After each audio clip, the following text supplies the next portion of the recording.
your things and get out! It's over! Ethan, please! Don't do this to me! I'm carrying your son! Please! You should have seen this coming, Lauren. Get up and go. This neighborhood has a certain standard. You were always a little out of place. Women like you never know when to leave. Now you know.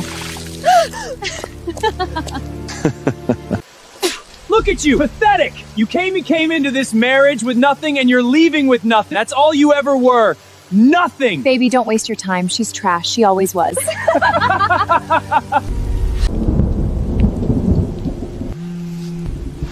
Dad, it's me. I'm outside. Send the car. And call Marcus at the firm.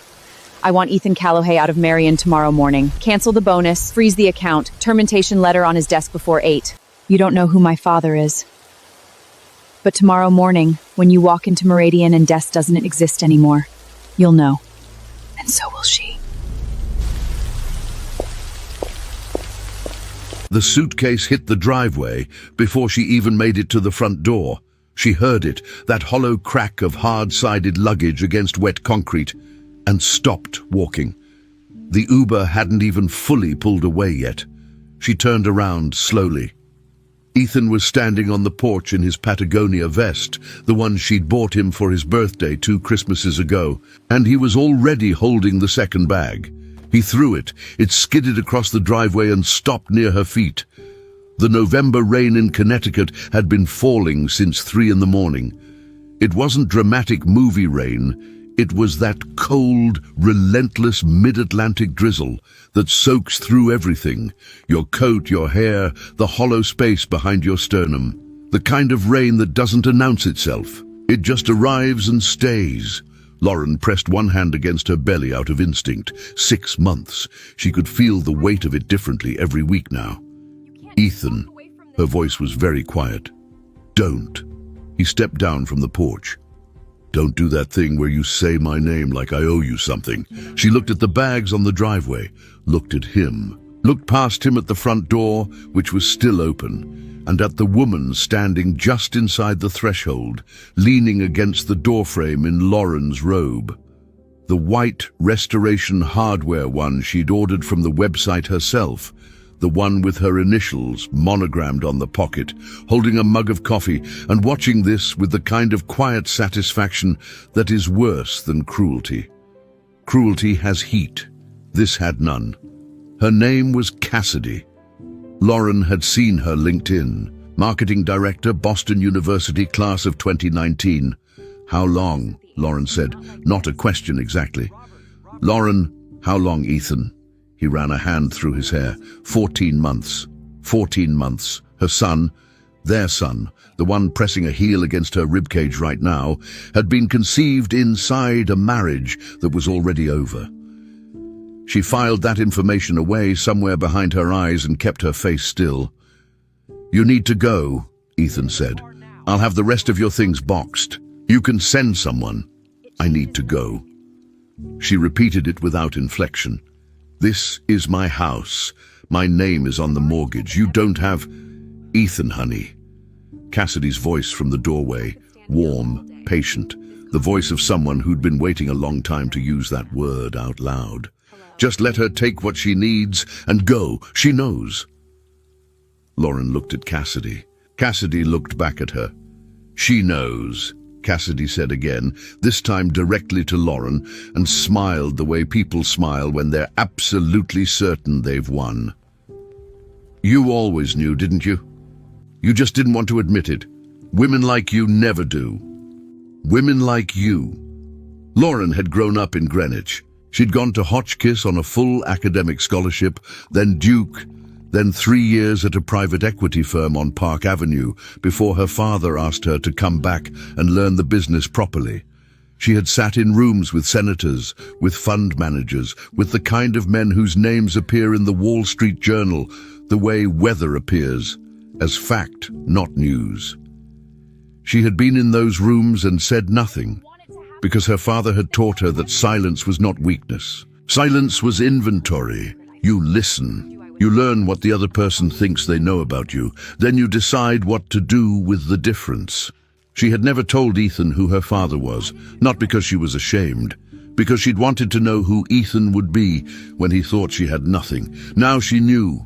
She crouched down, carefully, one hand on the wet concrete, the way you have to when you're 6 months pregnant and your center of gravity has relocated entirely, and unzipped the smaller bag. She found what she was looking for in the interior pocket. A ring on a thin gold chain. Not her engagement ring. That was still on her finger.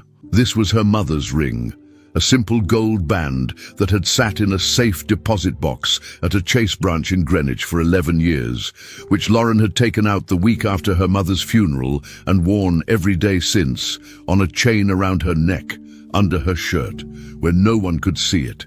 She closed her hand around it, stood back up. Cassidy had stepped off the porch by then.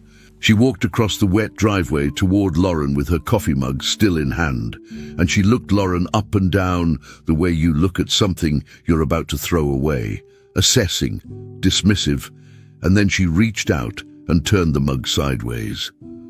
The coffee hit Lauren's coat. Some of it caught her face. It wasn't scalding. It had been sitting, but it was hot enough to feel, and it was dark roast, and it spread across the cream wool of her maternity coat in a shape that had no intention of coming out. Cassidy leaned in. "This neighborhood has a certain standard," she said quietly, like she was sharing a confidence. "You were always a little, I don't know, out of place. I think somewhere deep down you knew that too." She stepped back. She actually turned to look at Ethan over her shoulder, like she wanted him to see the effect of what she'd done. Lauren didn't move. She looked down at her coat, at the stains spreading across the wool. Then she raised her head and looked at Cassidy with an expression that Cassidy would think about later, in a different city, at a different job, in a life that looked nothing like the one she'd planned, and try to identify. It wasn't anger. It wasn't hurt. It was something quieter and much more permanent, recognition. Then Lauren pulled out her phone. She pressed her father's contact. He answered on the second ring, the way he always did when she called from a number he recognized. "Dad." She kept her voice level. "I'm outside. I need a car." A pause. "And call Marcus at the firm. I need him tonight." She ended the call, stood in the rain, didn't pick up her bags, didn't say anything to Ethan, who was watching her from the porch now, with something new in his expression.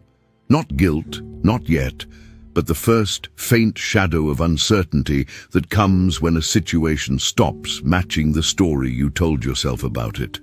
She didn't say anything to Cassidy either. She just waited. 7 minutes later, headlights appeared at the top of the street. Not one set. 3. Black Suburbans. The full-size ones, not the commercial fleet rental kind, the kind with privacy glass and federal plates and drivers who wear dark suits and never speak unless spoken to, rolled down the quiet residential street in a line, their headlights cutting through the rain, and pulled to a stop in front of the house. Ethan stepped off the porch.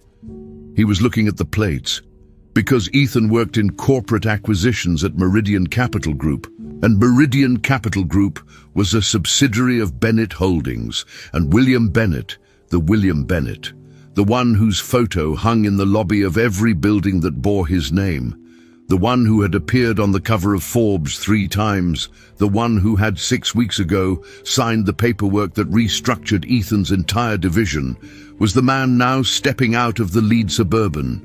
He was wearing a charcoal overcoat, no umbrella.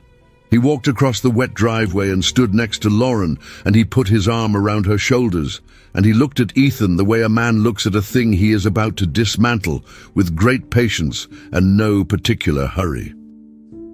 "Mr. Calloway," William said, "my attorney will be in touch Monday morning."